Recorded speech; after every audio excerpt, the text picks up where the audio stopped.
Assalamualaikum warahmatullahi wabarakatuh. Salam sobat hobi bola. Hasil pertandingan matchday terakhir di grup A Piala ASEAN atau AFF U23 di mana tim nasional Indonesia U23 berhadapan dengan Malaysia dan harus puas berakhir dengan skor imbang tanpa gol. Dan tentu meski hasil tersebut adalah imbang, tetapi itu sudah cukup membuat timnas Indonesia lolos ke babak semifinal sekaligus statusnya sebagai juara grup A dengan raihan 7 poin ya.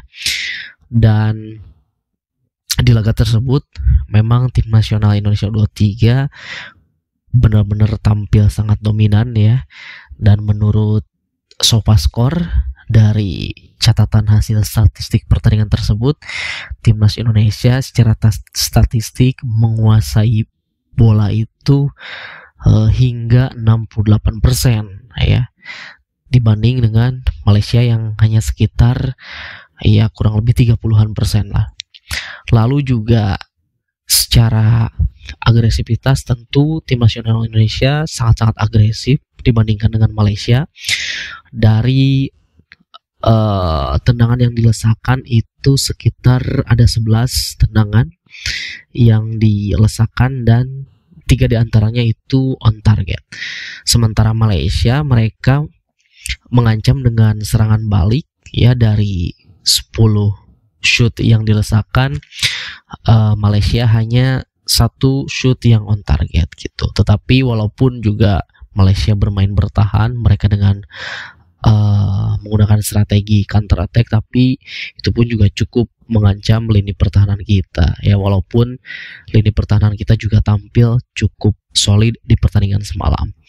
Dan bahkan dari segi ya tadi penguasaan bola, dari segi umpan-umpan pun passing Indonesia itu mencatatkan sekitar 460-an kalau tidak salah ya, dan 406 diantaranya itu passing sukses gitu, dibandingkan dengan Malaysia yang hanya berhasil melakukan umpan sekitar 165 umpan itu.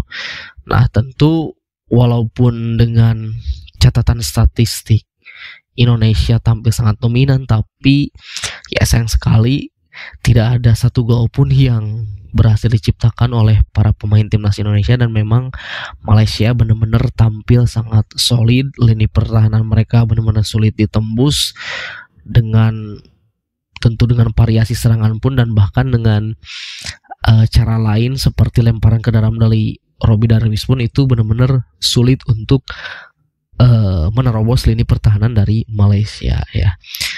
Tentu kehilangan atau absen ya Arkan Fikri yang mengalami cedera ini mungkin saja ya salah satunya itu yang menjadi problem di pertandingan semalam ya, karena memang kehilangan seorang Arkan Fikri yang kita tahu bahwa di 2 pertandingan sebelumnya Arkan Fikri ini adalah pemain yang bertugas untuk menjadi penghubung transisi, begitupun juga dia sebagai kreator serangan. Dan dengan tidak hadirnya Arkan Fikri di pertandingan melawan Malaysia itu juga membuat sang pelatih Gerald Vandenberg tentu memutar otak gitu di starting line up menghadapi Malaysia semalam. Dan akhirnya Gerald Vandenberg ini memutuskan untuk menurunkan 3 gelandang. Tuh ada Rehan Hanan, lalu ada Tony Firmansyah dan juga Robby Darwis ya. Nah tapi saya melihat memang ada sedikit perbedaan peran gitu yang diberikan oleh Gerald Vandenberg kepada Robby Darwis dan juga Tony Firmansyah gitu.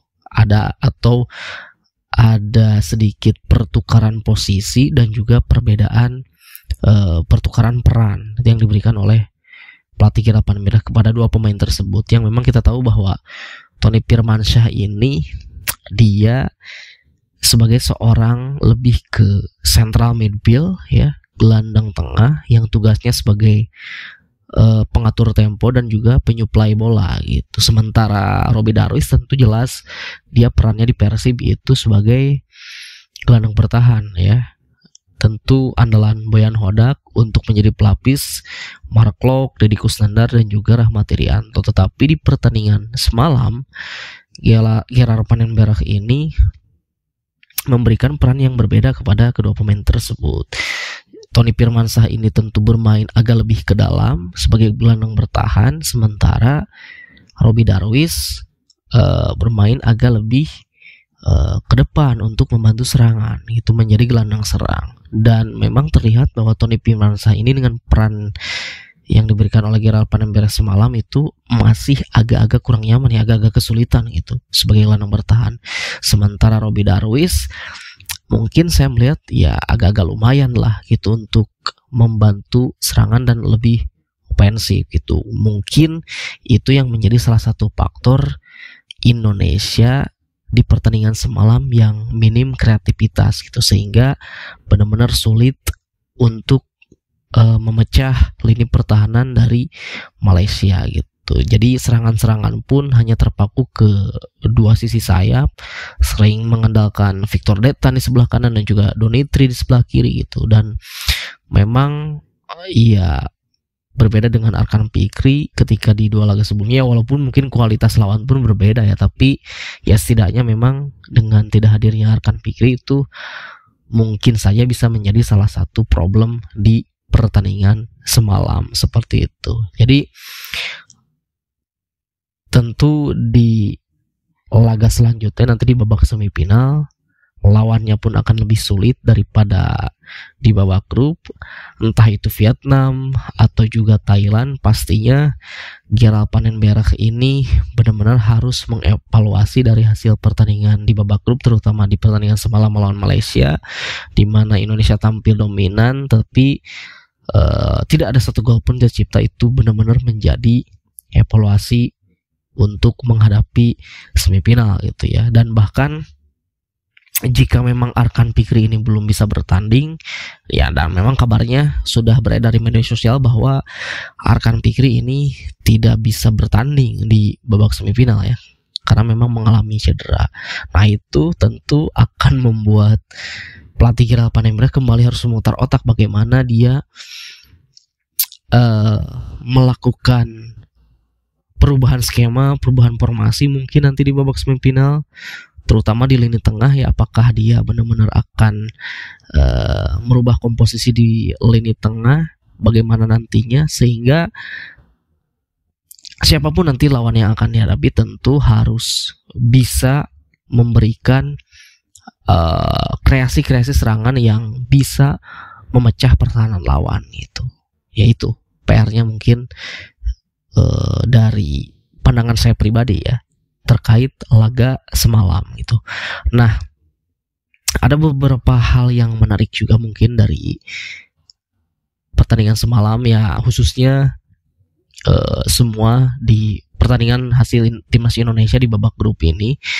Ketika nanti akan menghadapi babak semifinal, tentu saat ini ya pola permainan dari tim nasional Indonesia semakin terlihat gitu. Secara keseluruhan memang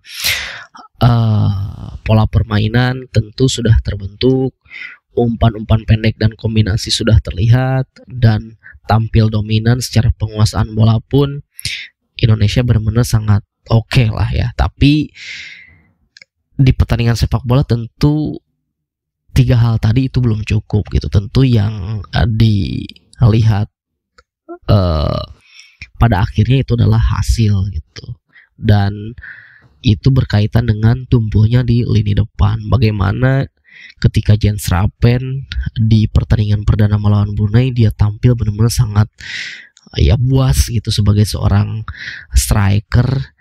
Ya memang kualitas lawannya pun berbeda gitu. Ketika menghadapi Filipina kesulitan, begitupun juga ketika menghadapi Malaysia benar-benar sangat kesulitan dan minim sekali peluang yang diciptakan. Dan bahkan seorang Jens Rappen pun benar-benar di pertandingan semalam ya mungkin agak-agak tidak terlihat gitu itu. Lalu juga ya itu tadi ya, benar-benar Gerald Vandenberg ini harus mengevaluasi hasil pertandingan semalam, karena memang lawan yang dihadapi nanti tentu kelasnya berbeda ya, baik Vietnam maupun Thailand, apalagi Thailand ya, tentu Thailand dan Vietnam ini tentu selalu menyulitkan kita di berbagai kelompok usia ya, terutama tim nasional Indonesia U23 gitu. Apalagi nanti ketika kita sudah beranjak ke kompetisi Asia di kualifikasi Piala Asia nanti gitu. Di level ini saja sudah terlihat bahwa ya masih belum memuaskan gitu, terutama di lini depan ya.